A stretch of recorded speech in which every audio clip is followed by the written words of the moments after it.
Docteur Azizi. Exactement, bonjour, Enchantée, comment vas-tu? Bah, Vous allez bien? Très bien, je vous remercie. Alors vous êtes, si j'ai bien compris, le vétérinaire en chef du zoo, c'est ça? En fait, on est 3 vétérinaires au niveau du zoo. Il y a le directeur qui est vétérinaire, Ouais. on est 2 sur le terrain. 3 vétérinaires pour 1700 animaux? Bah Comment oui, vous faites? bah, on a une équipe qui se constitue de chefs animaliers, techniciens, animaliers soigneurs. D'accord. Alors vous, votre rôle en tant que vétérinaire, puisque si j'ai bien compris, donc il y a différents métiers et chacun a une tâche particulière. Exactement. Donc vous, c'est quoi précisément votre rôle? En fait, le vétérinaire, il assure d'abord la médecine proprement dite, c'est-à-dire on observe, on examine, on traite les animaux. On fait de la médecine préventive. D'ailleurs, j'ai une surprise pour vous. Et on assure également l'alimentation. Parce que vous savez, il y a une grande partie des pathologies qui atteignent les animaux sauvages qui viennent de l'alimentation. D'accord, parce qu'elles sont différentes de ce qu'ils trouvent dans leur milieu naturel? Exactement, et cela dépend des saisons, du stade physiologique des animaux.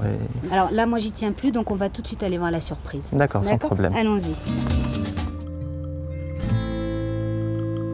Alors là, on est dans une zone habituellement interdite aux visiteurs, puisqu'on le voit, nous sommes derrière les enclos des lions, en l'occurrence.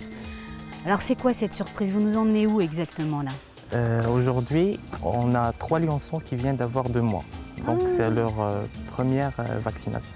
Ah bah super, alors allons-y. On va voir les lionceaux. Allez.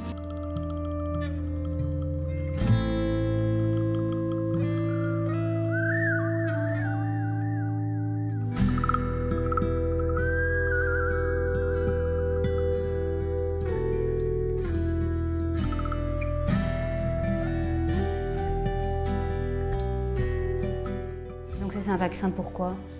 C'est contre 3 maladies infectieuses. Et ce sont des maladies qui sont dues à l'alimentation, au changement de climat? C'est généralement des maladies qui sont dues à une infection qui est apportée par un autre animal de la même famille. Alors, est-ce que ça veut dire que chaque animal a un carnet de santé avec un suivi médical? Oui, exactement. Après chaque acte médical, que ce soit un cas de traitement ou de prophylaxie, on a des fiches qui sont spécifiques où c'est noté l'animal, le jour de la date et le jour de l'intervention et le jour de l'intervention prochaine. Par exemple, si on veut expédier un animal vers un autre zoo, il y a beaucoup de procédures à suivre, parmi lesquelles il y a des vaccinations qu'il faut apporter aux animaux.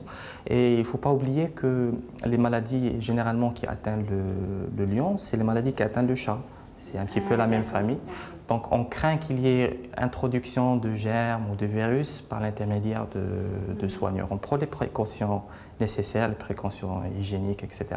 Mais la vaccination reste un volet très important. Personnellement, vous, qu'est-ce que vous pensez de cette question de réintroduire éventuellement les lions dans leur milieu naturel? En fait, la réintroduction ne dépend pas seulement de l'espèce qu'on doit introduire, mais il dépend de tout un écosystème qu'il faut préparer pour garder l'équilibre.